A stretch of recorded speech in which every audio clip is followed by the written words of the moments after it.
अंतरराष्ट्रीय युवा विद्वान, जैन दर्शन में यूनिवर्सिटी टॉप व गोल्ड मेडलिस्ट, जैन सिद्धांत एवं न्याय विषयों को सरलता से समझाने वाले, यूएसए, इंग्लैंड, ऑस्ट्रेलिया आदि अनेक देशों में जैन धर्म की महती प्रभावना करने वाले, पंडित टोडरमल पुरस्कार, युवा विद्वत रत्न आदि अनेक पुरस्कारों से सम्मानित मूर्धन्य विद्वान डॉक्टर संजीव कुमार गोधा जयपुर द्वारा जानिए धर्म का मर्म।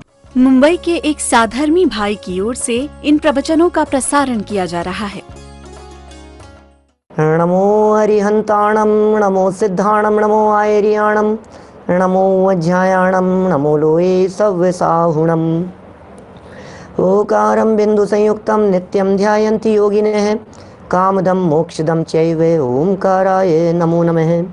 अविरल शब्द घनोघ प्रक्षालित सकल भूतल मलकलंकः, मुनिभिरुपासित तीर्था सरस्वती हरतु नो दुरितान्।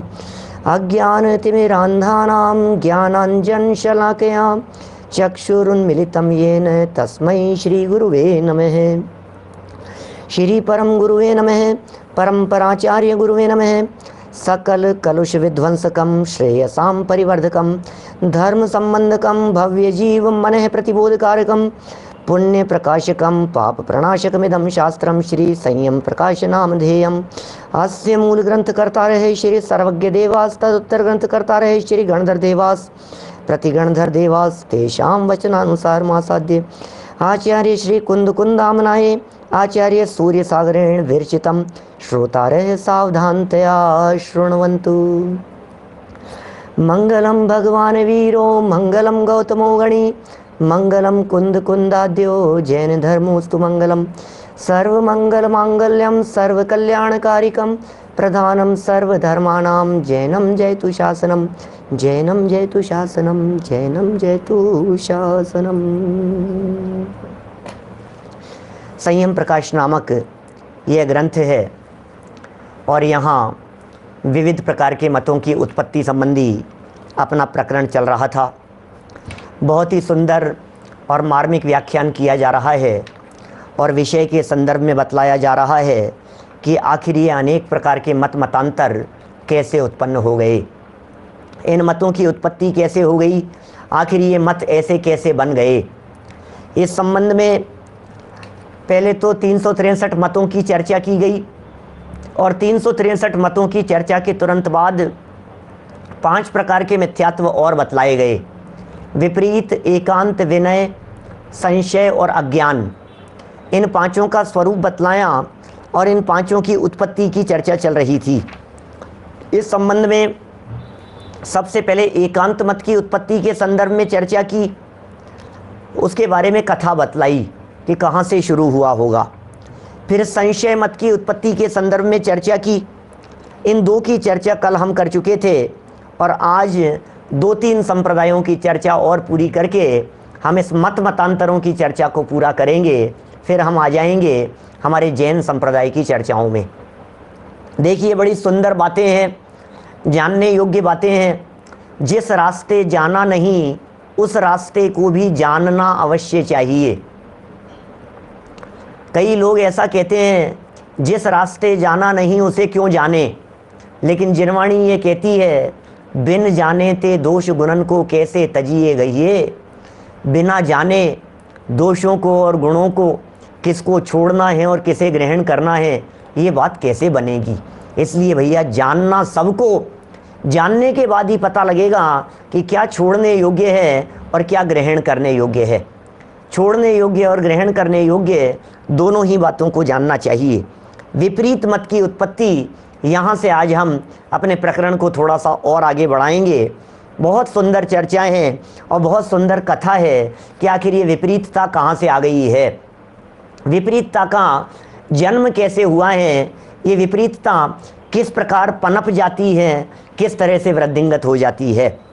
देखिए, पेज नंबर 8 है आपकी पुस्तकों में। धीरे धीरे ग्रंथ लोगों के पास में पहुंच रहे हैं, तब तक PDF से काम चलाइए। विपरीत मत की उत्पत्ति। सुवयति थे उज्जो खीर कदम बुद्धि शुद्ध सम्मतो, सीसो तसय दुठो पुत्तो विय पवो वक्को। दर्शन सार नाम का अपना एक ग्रंथ है, देवसेन आचार्य के द्वारा लिखा हुआ, और उसकी 16वीं गाथा को आधार बनाकर ये प्रकरण लिखा है विपरीत मत की उत्पत्ति के संदर्भ में। कहते हैं श्री मुनि सुव्रत स्वामी के तीर्थ में, मुनि सुव्रतनाथ आप जानते हैं कौन से नंबर के तीर्थंकर थे? मुनि सुव्रत 20वें तीर्थंकर। मुनि सुव्रत के बाद में नमीनाथ, नेमिनाथ, पार्श्वनाथ स्वामी और महावीर स्वामी, ये 4 तीर्थंकर और हुए। तो मुनि सुव्रतनाथ भगवान के काल में, मुनि सुव्रतनाथ भगवान के समय में क्षीर कदम्बक एक आचार्य हुआ करते थे। आचार्य ऐसा भी कह सकते हैं, गुरुओं के संदर्भ में प्रयोग किया हो, हिंदू गुरुओं के संदर्भ में भी प्रयोग हो सकता है। उनके शिष्य पर्वत ने अपने सहपाठी नारद से विवाद किया। नारद और पर्वत की कथा है, सुनी होगी आपने कभी।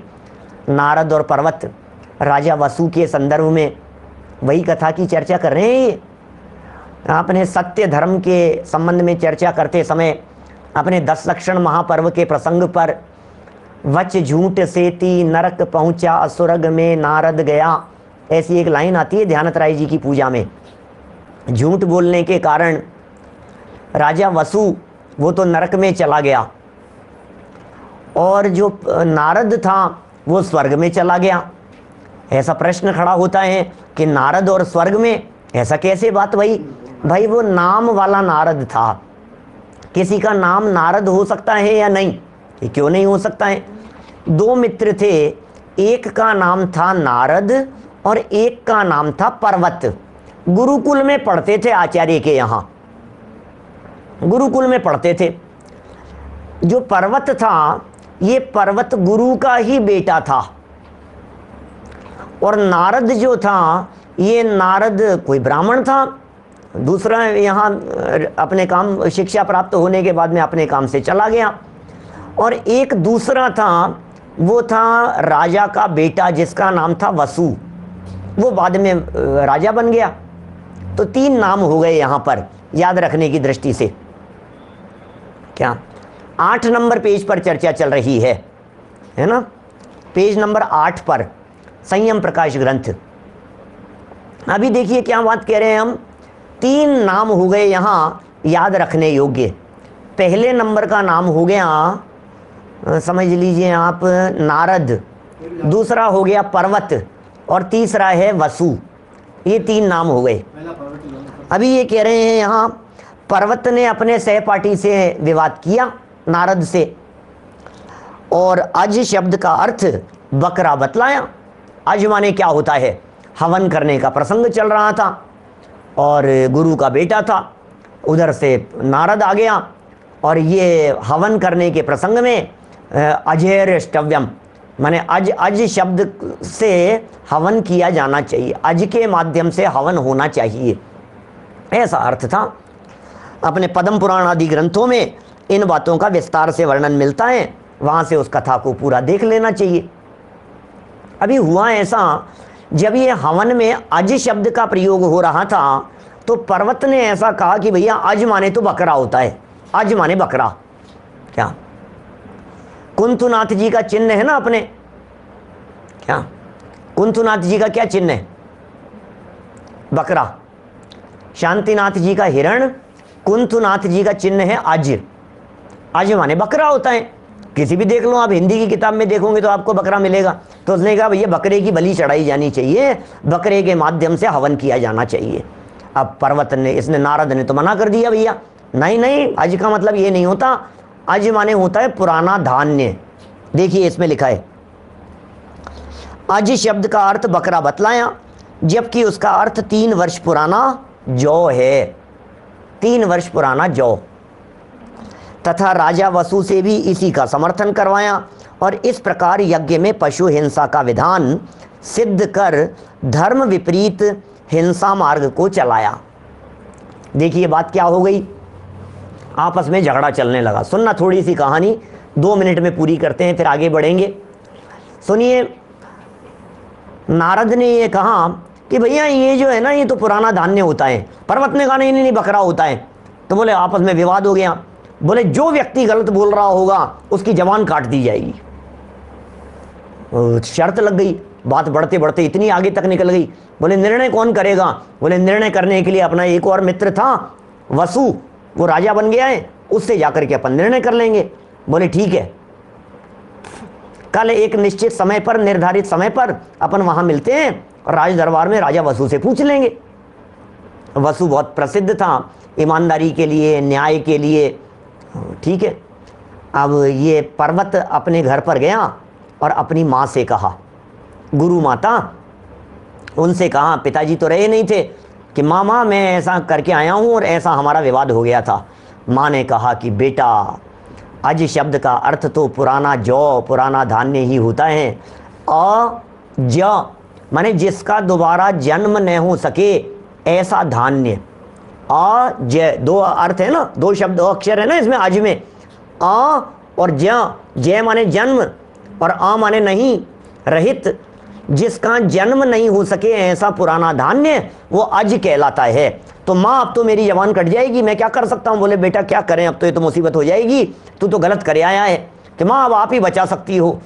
तो फिर माँ चले गई राजा वसु के पास में पहले ही, और राजा वसु के पास में जाकर के पूरी बात कही और बोले मैं तो गुरु दक्षिणा चाहिए मेरे को, इन्होंने पढ़ाया था तुम्हारे को, मैं तुम्हारी गुरु माता हूँ, कि मांगो, आप क्या मांगना है आपको गुरु दक्षिणा के लिए, मैं तो तैयार हूँ। बोले ऐसा ऐसा होगा। अरे माँ ये तो मैं नहीं कह सकता, मैं तो ये तो क्या करूँ मैं? बोले तुम वचन दे चुके हो। कि मैं गलत कैसे कहूँ माँ, आज का अर्थ तो यही होता है पुराना धान्य, कि अब तुम जानो, लेकिन मेरे बेटे की जबान नहीं कटनी चाहिए, सीधी सी बात है, तुम वचन दे चुके हो। दूसरे दिन झगड़ते हुए आए दोनों, नारद और पर्वत। राजा वसु के सामने प्रश्न रखा गया और राजा वसु ने इतना कहा, पर्वत कहे सो सत्य। कुछ नहीं कही बात, सिर्फ इतना सा, पर्वत कहे वो सत्य। इतना सा कहना था कि ये जिस सिंहासन पर बैठता था वो सिंहासन अधर माना जाता था, उसके पाए लगे हुए थे स्फटिक जैसे। सिंहासन टूट गया, मर करके नरक में चला गया। नारद जो था उसकी जीभ काट दी गई और वो मर करके स्वर्ग में चला गया। पर्वत का जो होना था सो हो गया। ऐसी घटना है।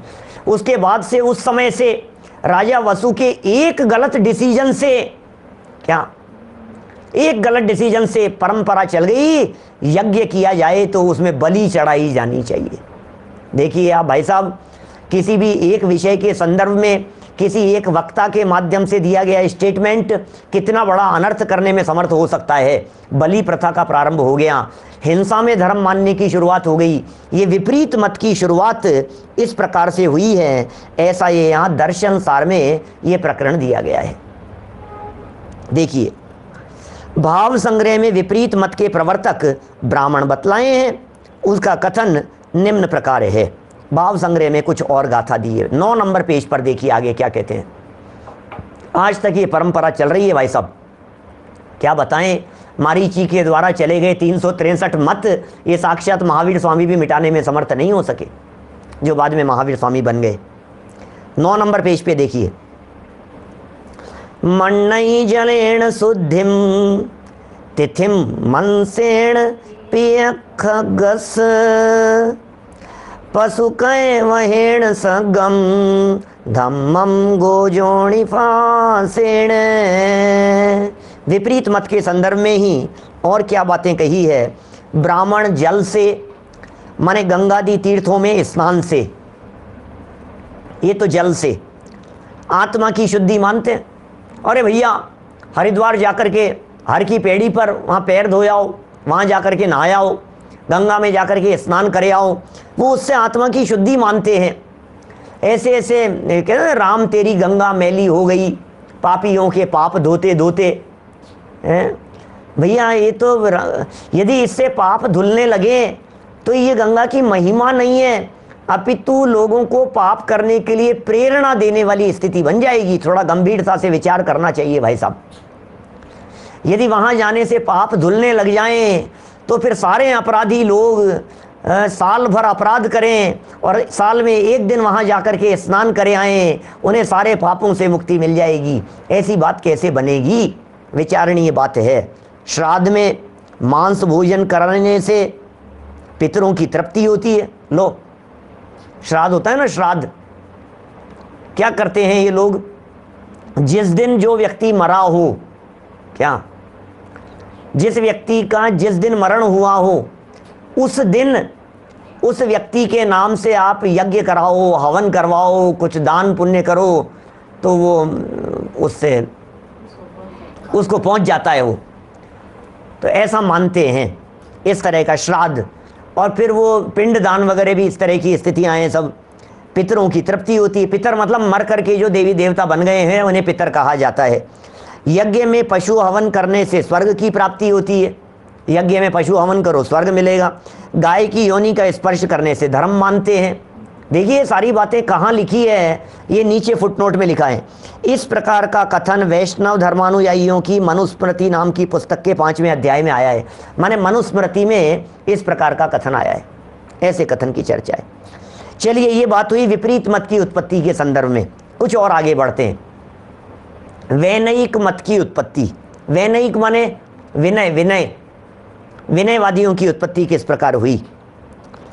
सवे सूय तिथे सूय वीणयाणम समुद्भवो अति सजड़ा मुंडी सीसा सिहिणोणंगाय कोई। दर्शन सार 18 नंबर की गाथा में कहते हैं, सभी तीर्थों में, तीर्थंकरों के तीर्थों में वैनयिकों का उद्भव होता रहा है। इनमें कोई जटाधारी है, कोई मुंडित है, कोई शिखाधारी तथा कोई नग्न होते हैं, वैनयिक मत वाले। ये भी एक संप्रदाय है इस प्रकार का, विनयवादियों का संप्रदाय है, जो कहता है सबकी विनय करो, विनय करो, विनय करो। विनय करने से ही भला होता है, विनय करना ही ज़्यादा अच्छा है, खूब विनय की जानी चाहिए। इस प्रकार की बातें करने वाले लोग दुनिया भर में बहुत हैं, विनय मिथ्यात्व वाले। और देखिए क्या लिखा इसी दर्शन सार में आगे। दुट्ठे गुणवंते विय समया भक्ति संवदेवाणम नमणम दंडुव जणे परिकलियम ते ही मूढ़ेहिम। ओहो, वैनयिक मत वालों का कहना है कि चाहे दुष्ट हो या गुणवान हो, सभी देवों के प्रति समान रूप से नमस्कार भक्ति आदि करना चाहिए। लो, क्या समाज है भाई साहब, कैसे कैसे लोग हैं, किस किस प्रकार के लोग होते हैं। शिखाधारी होते हैं, शिखाएं निकाल लेते हैं, जटाएं निकाल लेते हैं, जटाधारी होते हैं, अनेक प्रकार के कई तरह के वेश वाले होते हैं, बहुत सब तरह के अलग अलग प्रकार के वेशों की चर्चा की है। मुंडित होते हैं, सर मुंडा लेते हैं, खोपड़ी मुंडाली, मूंड मुंडाए, आगे चर्चाएं की आई है, बहुत तरह से चर्चाएं इसमें धीरे धीरे पढ़ेंगे, बड़ी मजेदार बातें हैं। देखिए क्या कह रहे हैं आगे। सबको समान रूप से मानो, भैया दुष्टों को भी मानो। क्या कह रहे हैं? दुष्टों की भी विनय करो। पता नहीं भगवान करा रहे होंगे उनसे, तुम तो विनय करो, तुम तो दुष्टों की भी विनय करो, शत्रुओं की भी विनय करो, डाकुओं की भी विनय करो। ऐसे ये कैसा विनयवादियों का दर्शन है भाई साहब। इसलिए हमारे यहाँ जैन दर्शन में तो भाई साहब न डाकुओं की पूजा होती है, न पापियों की पूजा होती है। हमारे यहाँ तो जैन परंपरा में व्यक्तिवाद भी नहीं है, हमारे यहाँ जैन परंपरा में तो गुणों की पूजा होती है। हम तो गुण की पूजा करने वाले हैं। जितना हो सके गुणों की पूजा कीजिए, गुणों की आराधना कीजिए, गुणवानों की भक्ति कीजिए, गुणवानों की भक्ति आराधना की जानी चाहिए। वंदे तद्गुण लब्धये, हमारे यहाँ उमा स्वामी आचार्य कहते हैं वंदे तद्गुण लब्धये, मैं वंदना करता हूँ हे आचार्य देव, हे तीर्थंकर परमात्मा, हे अनंत परमात्मा, आप जैसे गुणों की प्राप्ति के लिए मैं आपको वंदन करता हूँ। क्यों वंदन किया गया? आप जैसे गुणों की प्राप्ति के लिए। देखिए क्या कह रहे हैं, बहुत सुंदर सुंदर बातें यहाँ बतला रहे हैं। देखिए आगे, अज्ञान मत की उत्पत्ति। ये कैसा मत है? आप जानते हैं अज्ञान मत, पढ़ लिया अपन ने, अज्ञान मत का स्वरूप तो पढ़ा था। 363 मतों में अज्ञानवादियों के 67 संप्रदाय कहे गए थे। बहुत प्राचीन काल से ये चलते आ रहे हैं। लेकिन उन अज्ञानवादियों में यहाँ कुछ और बात कह रहे हैं। सुनना जरा, मस्करी का नाम आपने सुना होगा, ये उसी तरह की चर्चा है, ये वही घटना बतलाना चाह रहे हैं। अज्ञान मत की उत्पत्ति। श्री वीरण तिथे बहु सुदो पास संग गणी सीसो मक्कड़ी पूरण साहू अन्नाणम भाषे लोए। कथाएं चल रही है, इसलिए कुछ यहाँ समझाने का प्रसंग नहीं है, इसलिए हम लोग आगे बढ़ रहे हैं। सुंदर चर्चाएं हैं, बस कथा रूप से वर्णन किया गया है और हमारे को बात समझ में आ गई है। सरल बातें हैं। दर्शन सार की 20 नंबर की गाथा है। अर्थ कह रहे हैं, महावीर स्वामी के तीर्थ समय में, जब भगवान महावीर स्वामी का तीर्थ काल चल रहा था, जब महावीर स्वामी का तीर्थ काल जानते हैं आप क्या होता है। यद्यपि उनकी दिव्य ध्वनि पूरी हो जाने के बाद भी उनका ही शासन काल कहलाता है, लेकिन यहाँ जब उनकी दिव्य ध्वनि चलती थी भगवान महावीर स्वामी की, समूह शरण में बैठ करके जब भगवान महावीर स्वामी का उपदेश होता था तो उसे कहते हैं तीर्थ समय। उस तीर्थ समय में श्री पार्श्वनाथ स्वामी के संग का एक बहुश्रुत गणधर, बहुश्रुत, बहुत शास्त्रों का ज्ञाता, ऐसा कोई व्यक्ति था जो बहुत शास्त्रों का ज्ञाता था। क्या नाम था उसका? गणधर। गणधर कहलाता। गणधर तो यहाँ गणधर पदवीधारी नहीं थे, लेकिन गणधर का मतलब संघ का नायक, ऐसा प्रमुख। गणधर प्रमुख के अर्थ में प्रयोग किया जाने वाला शब्द है। शिष्य था किसका? पार्श्वनाथ भगवान के संघ का एक शिष्य था। नाम था उसका मस्करी पूर्ण नामक मुनि। मस्करी पूर्ण नाम था उसका। क्या ये जो मस्करी पूर्ण था, ये महावीर स्वामी को केवल ज्ञान की प्राप्ति होने पर जब समूह शरण की रचना हुई तब वह उस समूह शरण में जाकर के बैठा। कौन था भाई साहब व्यक्ति? व्यक्ति कौन था? ये पार्श्वनाथ भगवान के समूह शरण में था, पार्श्वनाथ भगवान की शिष्य परंपरा में था। अब 178 वर्ष का अंतराल है दोनों में। पार्श्वनाथ भगवान और महावीर भगवान के निर्वाण में, या केवल निर्वाण की यदि अपन बात करें तो दोनों में 250 वर्ष का अंतराल है, 250 वर्ष का। लेकिन पार्श्वनाथ भगवान के निर्वाण के बाद महावीर स्वामी के जन्म होने में 178 वर्ष का अंतराल है। 72 साल वो भी तो जोड़ने पड़ेंगे ना, आयु महावीर स्वामी की। क्या निर्वाण में 250 वर्ष का अंतराल हो गया? अब 30 साल पहले केवल ज्ञान हो गया था, तो 250 में से 30 ये कम हो गए, है ना। तो इतना लंबा उसका होगी, 200 साल के आसपास की आयु होगी उसकी, 150 साल की, 200 साल की, 150 पौने 200 साल की, इतनी उम्र होगी इसकी। चौथे काल की बात है, चौथे काल के अंतिम समय की बात चल रही है। पार्श्वनाथ भगवान के समूह शरण में रहता था, उनका शिष्य था, शिष्य परंपरा में था, संत था, साधु था, और भगवान महावीर स्वामी के समूह शरण में आ गया जैसे ही केवल ज्ञान हो गया। अब आपको पता है 66 दिन तक दिव्य ध्वनि तो खिरी नहीं भगवान महावीर स्वामी की, भगवान महावीर स्वामी का उपदेश नहीं हुआ, ये बता रहे हैं। समूह शरण में जाकर के बैठा, वह श्री वीर जिनेन्द्र का उपदेश सुनना चाहता था, भगवान महावीर स्वामी की दिव्य ध्वनि सुनना चाहता था, परंतु गौतम गणधर के बिना महावीर स्वामी की दिव्य ध्वनि नहीं खिरी। इंद्रभूति गौतम के आने के बाद भगवान महावीर स्वामी की दिव्य ध्वनि खिरी। इसका मतलब इंद्रभूति गौतम के बिना दिव्य ध्वनि नहीं खिरी। फिर क्या हुआ? बोले जब गौतम स्वामी ने दीक्षा लेकर गणधर पद प्राप्त किया तब महावीर स्वामी की दिव्य ध्वनि खिरी। मुंबई के एक साधर्मी भाई की ओर से इन प्रवचनों का प्रसारण किया जा रहा है।